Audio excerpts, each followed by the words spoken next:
প্রথমে সাসপেন্ড, তারপর অনিচ্ছাকৃত খুনের ধারায় মামলা। প্রসূতি মৃত্যুর ঘটনায় গাফিলতির অভিযোগে রাজ্য সরকারের শাস্তিতে বিদ্ধ সিনিয়র জুনিয়র চিকিৎসকরা। সাসপেনশন প্রত্যাহারের দাবিতে শনিবার অধ্যক্ষকে চিঠি দেন মেদিনীপুর মেডিকেল কলেজের জুনিয়র চিকিৎসকরা। তাদের দাবি, অধ্যক্ষের মতামত সংযোজন করে সেই চিঠি স্বাস্থ্য দপ্তরে পাঠানো হয়েছে। এনএমসিতে দিয়েছি, আমরা ডিএমইতে দিয়েছি, ডিএইচএসে দিয়েছি, আর গ্রিভান্স সেলে দিয়েছি। জুনিয়র চিকিৎসকদের বক্তব্য, সাসপেন্ড করতে হলে আগে শোকজ করতে হয়, কিন্তু এক্ষেত্রে আত্মপক্ষ সমর্থনের সুযোগই দেওয়া হয়নি। তাদের অভিযোগপত্রে দাবি করা হয়েছে, ময়না তদন্ত রিপোর্টে প্রসূতির মৃত্যুর কারণ হিসেবে সেপটিক শকের উল্লেখ করা হয়েছে। তাতে অস্ত্রোপচারজনিত কোনো জটিলতার প্রমাণ মেলেনি। সংকটাপন্ন প্রসূতিদের যে কর্ণাটক সরকারের কালো তালিকাভুক্ত পশ্চিমবঙ্গ ফার্মাসিউটিক্যালের তৈরি রিঙ্গাল ল্যাকটেড স্যালাইন দেওয়া হয়েছিল, সে কথাও উল্লেখ করা হয়েছে চিঠিতে। সাসপেনশন ও মামলা প্রত্যাহারের দাবিতে শনিবার দুপুর 1টা থেকে অধ্যক্ষের ঘরের সামনে ঘেরাও অবস্থান শুরু করেন মেদিনীপুর মেডিকেল কলেজের জুনিয়র চিকিৎসকদের একটা বড় অংশ।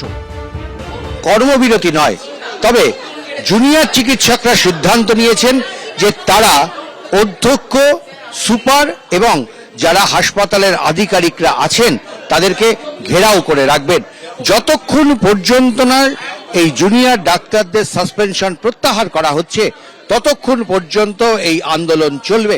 আমাদের পিজিটিদেরকে এইভাবে কিভাবে দোষী সাব্যস্ত করা হচ্ছে, কিসের বেসিসে? স্যারদের আন্ডারে কাজ করি, তাহলে আমাদেরকে এরকম কয়েকভাবে দোষী সাব্যস্ত করা হচ্ছে। ওনারা জবাব দিতে আগে। আমার মনে হয় যে ওদের সাসপেনশন অর্ডার নিয়ে গভর্নমেন্টের ইমিডিয়েটলি রিভোক করার প্রয়োজন রয়েছে।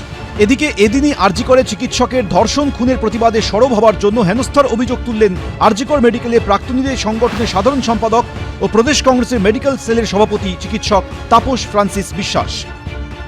এমবিবিএস এর পর আমি ইংল্যান্ড আর আয়ারল্যান্ডে আমি ওখানে এফআরসিএস করি, এডিনবরো স্কটল্যান্ডে যেটা আছে, এবং ডাবলিন আয়ারল্যান্ডে যেখানে আছে, আমি দুটো এফআরসিএস করি। এখন যেটা করতে চাইছে, আমাকে গতকাল করলো, তার আগের দিনকে আশফাকুল্লাহ নায়ক, ডক্টর আশফাকুল্লাহ নায়ককে করেছে, এবং এরা প্রত্যেককে এইভাবে টার্গেট করছে। এই মেডিকেল কাউন্সিলে এই সুদীপ্ত রায় এই ভেন্ডিটিভ অ্যাটিটিউড নিয়ে যেগুলো আছে। এর আগে নিয়ম বহির্ভূতভাবে ভুল পরিচয়ে প্রাইভেট প্র্যাকটিসের অভিযোগে আরজিকর কাণ্ডের প্রতিবাদী মুখ আন্দোলনকারী জুনিয়র চিকিৎসক আশফাকুল্লাহ নাইয়ার কাকদ্বীপের বাড়িতে তল্লাশির পর সোমবার তাকে তলব করেছে সল্টলেকের ইলেকট্রনিক্স কমপ্লেক্স থানা। উজ্জ্বল মুখোপাধ্যায়, সৌমেন চক্রবর্তী, ঐশী মুখোপাধ্যায় রিপোর্ট, এবিপি আনন্দ।